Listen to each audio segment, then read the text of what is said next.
When do you think this player dies? Most people would say right here, but he's already dead here. Those footsteps tell Fade everything she needs to know. Players were close B long, the street timing was open, but these footsteps answered every question that Fade had. Giving away audio cues is the biggest mistake I see in all levels of Valorant. When players run around the map and someone is there to hear it, the uncertainty is gone. Your intention is known and you'll never be as ready for the fight as the player that heard you. Silence leaves every option open in your opponent's mind. When you're silent and your opponent is giving you free information, timings open up and new opportunities will be found. Let's start with footsteps and break this clip down. Phoenix was just spotted long B after a brawl, and Astra is still unknown. Vice has to respect the possibility for a lurk.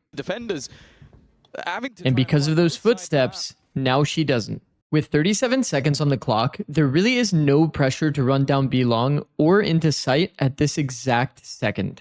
And it doesn't get much better from here. It could have been a bit more simple, but G have been trying to push and pull. Because Fade's position was spotted earlier from the kill on street, Phoenix has a good understanding of the possibilities revolving around Fade, meaning that this fight is one that he's somewhat ready for, but still doesn't have a clear understanding of where Vice could be and has to respect every possibility.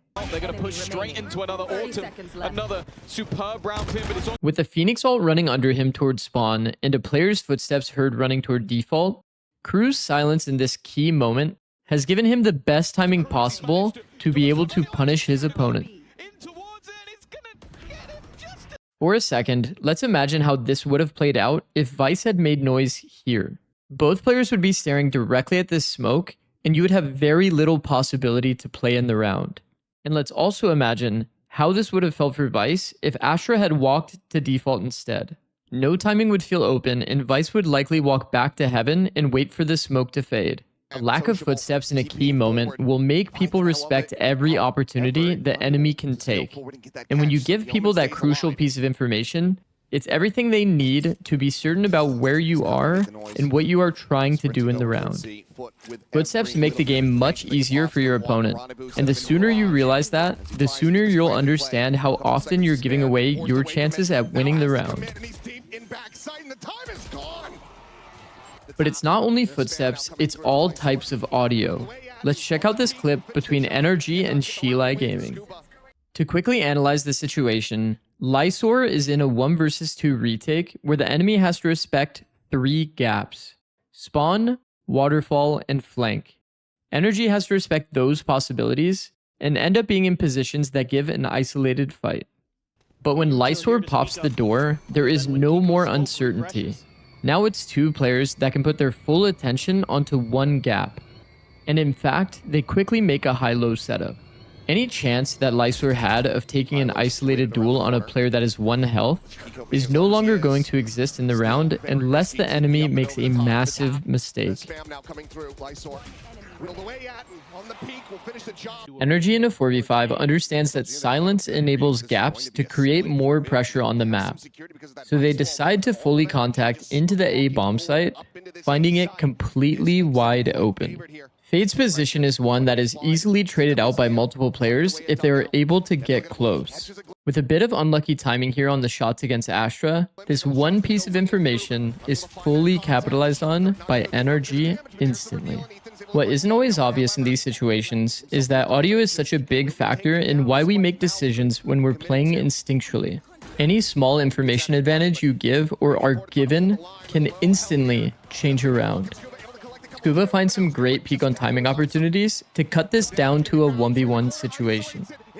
And you'll see, when Scuba gets information from the enemy Astra when placing stars, he silently jumps up, holds from the off angle, and wins the 1v1.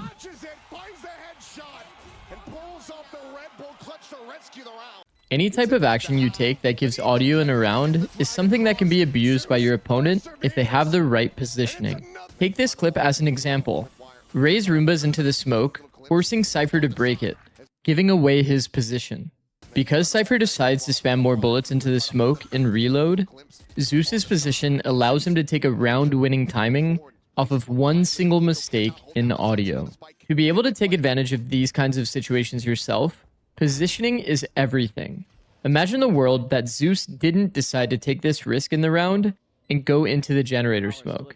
Or imagine that instead, he made audio running into the smoke or out of the smoke, trying to go for his play. The enemy would be aware of him and he wouldn't get this round-winning backstab from generator.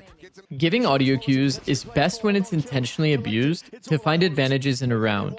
Leviathan at Masters London was one of the best teams at abusing this concept. So let's break down this clip and see what we can take away. There's a widely known concept in the macro game of Valorant that it's great to put lurkers in insert positions that can hear audio from the opponent as they move around the map. Note that Omen's position is one of the absolute strongest insert spots on the map, as many professional players make the mistake to rotate through tree fully running in reaction to a B-split. King makes a great call to go loud when pressuring a B-split, and decides to silently listen for the mistakes from his opponent.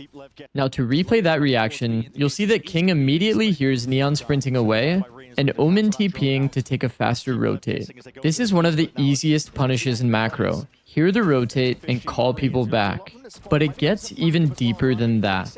Part of what makes Leviathan so strong in the micro game is the ability to slow down a scenario and create silence and uncertainty. 1 second ago, the enemy was convinced it was a B-split, and now that they froze and gave no audio, look at how much respect is being given on every single opportunity.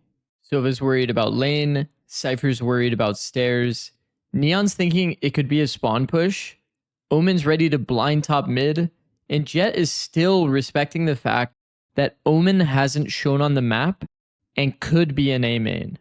King gets his punish fully walking up tree, and because Sato hasn't given any audio, he takes the fastest timing after the Omen dies. There's already been so many examples in one clip how one person or group of players makes intentional audio while another is slowly walking around looking for punishes. And this situation for Woot is no different. Omen holds heaven and Neon holds the A main smoke, setting up Sova to full run the rotate, baiting Woot into taking a timing straight into his death. Simply put, Valorant is a game of information. Every unnecessary sound you make gives your opponent a little more certainty. They'll have perfect pre-aim, they'll kill you on a good timing, or they'll win the macro game. And that's why the best teams in the world are so difficult to play against. It's not because they're silent all the time, but it's because every sound they make has a purpose. The next time you load into a game, don't just think about the sounds you're hearing, think about the info you're giving away.